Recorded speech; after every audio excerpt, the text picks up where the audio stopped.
Sa tingin niyo po ba, tama po ba ito ang ginagawa ng isang pampublikong paaralan na kung saan oras ng klase ay inuobliga ang mga mag-aaral na dumalo ng misa sa oras ng klase? Ibig sabihin, ipinakansila ang klase at ginamit ang oras para sa pagdalo ng misa.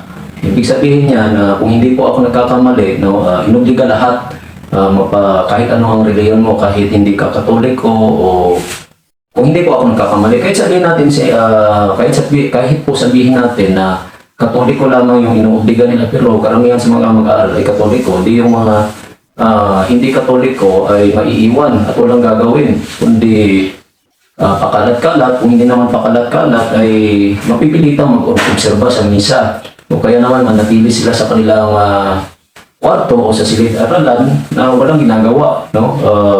So tama po ba yan ang ginawa ng isang publikong paaralan na kung saan nagkaroon ng mandatory o sabihin natin obligado ang lahat ng mga mag-aaral na dumalo ng misa? Ito po ay nangyari pa noong mga nakaraang school year, pero baka maulit-mulit kasi sa akin pong pagkakaalam, kung hindi po ako nagkakamali, nangyari po ito noon tuwing Biyernes po.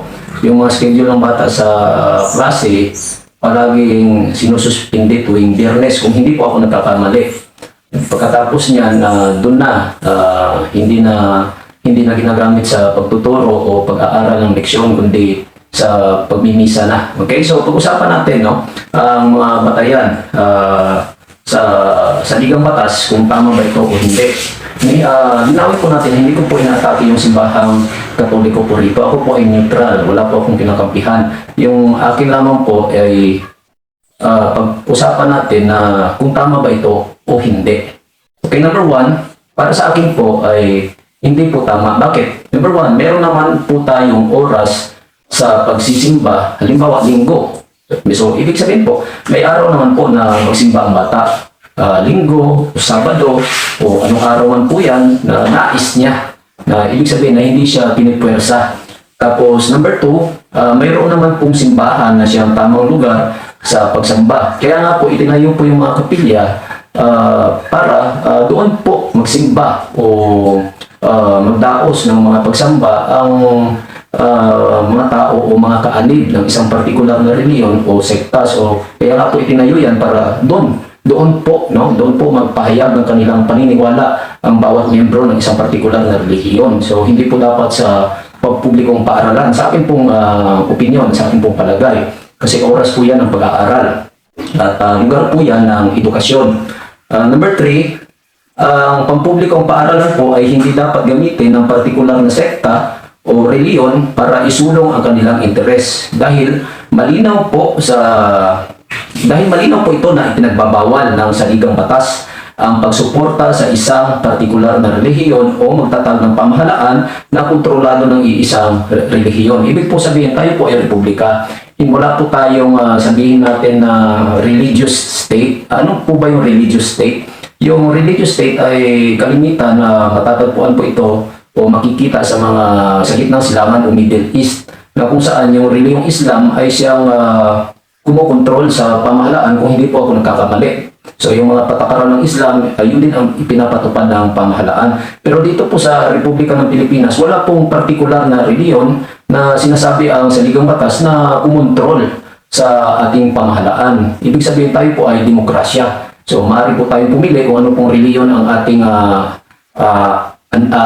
aaniban o saan po tayong reliyon na gustong pumasok, at yung reliyon na yun ay hindi maaaring sabihin natin kumontrol o kontrolin ang pamahalaan upang maobliga ang lahat ng tao na maging isang dominanteng reliyon, ang isang partikular na sekta o paniniwala. Tapos number four, ang oras ng pag-aaral ay hindi dapat lamunin ng isang relihiyon. Kaya nga po tayo palaging kulilat pagdating sa sabihin natin pagdating sa edukasyon, kasi yung mga bata palaging sabihin natin palaging nahuhuli at palaging nauubusan ng oras sa pag-aaral dahil sa mga maraming bagay.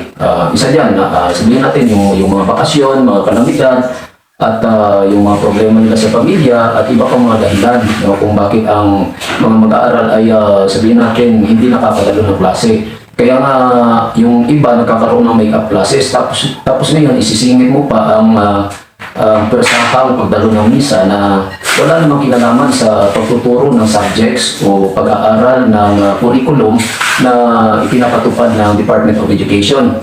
Tapos number 5, Artikulo 11, Section 1 ng 1987 Constitution ay maliwanag. Hindi pagmamay-ari ng isang opisyal ang posisyon sa pamahalaan upang isulong ang kanyang personal interest. So, bakit kamo? So, halimbawa lang, baka yung umuupo sa paaralan, sabihin natin, kunwari lang ha, halimbawa, baka, ibig sabihin, hindi po ako sigurado, opinion ko lamang po ito. Paano kung mayroong principal na feeling niya na yung religion niya ay kailangan niyang ipamahagi, no? Ipamahagi o kailangan niyang sabihin natin kailangan niyang ipatupad ang mga patakaran ng kanyang religion dahil sa kanyang paniniwala, ito ang kanyang personal na opinion o personal na pananaw ay kanyang obligasyon spiritual upang sabihin natin, upang ipahayag ang kalooban ng Diyos sa kanyang palagay. Paano kung ganon? Diba? So, personal na yon, diba? Hindi na yon sabihin natin pampublikong interest. Paano po kung mayroong opisyal na feeling niya, pakiramdam niya na dapat araw-araw na magmisa dahil mas importante ang spiritual na sabihin natin spiritual na kalagayan ng isang tao kaysa sa pag-aaral. Paano kung ganon? Di nalabag na yung nakompromiso na yung oras ng pag-aaral ng mga bata dahil sa personal na interest, di po ba? So, paano kung yung isang opisyal ay sa kanyang palagay na dapat sabihin natin, dapat na mas maging malapit ang mga mag-aaral sa Panginoong Diyos, kung kaya isang tabi na yung pag-aaral, dapat purihin palagi, no? Para sa kanyang palagay ay tinawag siya ng Panginoong Diyos na upang ipahayag ang banal na kasulatan sa lahat at sabihin natin at isang tabi ang mga personal o mga pangunahing pangangailangan ng mga mag-aaral. Paano kung gano'n? Di po ba na kompromiso na o nasakripisyo na yung oras ng mga bata dahil sa personal lamang na pananampalataya ng isang opisyal? Di po ba? Yun po, no? Then number 6, paglabag din po ito sa social justice o patas na oportunidad para sa lahat. Totoo po ito sa aking palagay dahil kapag ang isang sekta, ang siyang sabihin natin, palagi na lang pumupunta sa pampublikong paaralan upang magdaos ng kanilang pagsamba o misa sa pampublikong paaralan, yung pribadong paaralan, okay po yan dahil meron po silang kalayaan, no? Dahil yan po ay itinatag talaga ng partikular na relihiyon. Pero yung pampublikong paaralan ay hindi po yan itinatag ng partikular na relihiyon. Itinatag po yan ng Republika ng Pilipinas kahit anuman ang yung pananampalataya. So para sa lahat. So yung mga hindi kaanib na nalalabag ang kanilang social justice dahil natatanggalan sila ng pantay na oportunidad, na pagkakaitan sila ng patas na oportunidad upang sabihin natin, upang makamit din upang maibigay din ang kanilang pangangailangan. So paano kung opinion naman po ito, imagination na natin base sa mga pangyayari. Bigyan natin ng hypothetical situation, pero base din ito sa realidad, okay? Hindi pala imagination. Paano kung ang isang reliyon ay magreklamo, no? Sabihin na at hingin ang kanilang karapatan sa patas na oportunidad na nakaangkla sa social justice. Paano kung sabihin nila, napaka-unfair naman sa aming mga, sabihin natin mga halimbawa lang, no? Ng particular na sekta, sabihin natin kunwari, sabihin ng Jehovah's Witness, Mormons, Baptist, Iglesia ni Cristo, Protestante at iba pang mga reliyon o Islam, sabihin nila, napaka-unfair naman namin, kayo nakakapagdaos ng misa tuwing Biyernes, halimbawa lang, kung hindi po ako nagkakamali, tapos nauobliga pa lahat ng mga mag-aral. So dapat bigyan din kami ng oportunidad o pagkakataon na pumasok sa pampublikong paaralan upang ipamahagi din upang ipamahagi o kaya sabihin natin upang ibahagi din sa mga mag-aaral ang aming mga paniniwala. So paano kung humingi din ang Muslim ang Iglesia ni Cristo, ang Jehovah's Witness na gamitin din ang isang partikular na araw para sa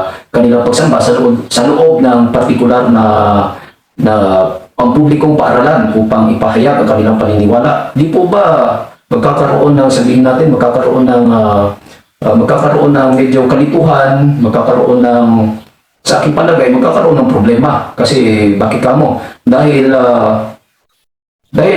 yung schedule, yung oras ng pag-aaral ay makukompromiso. No?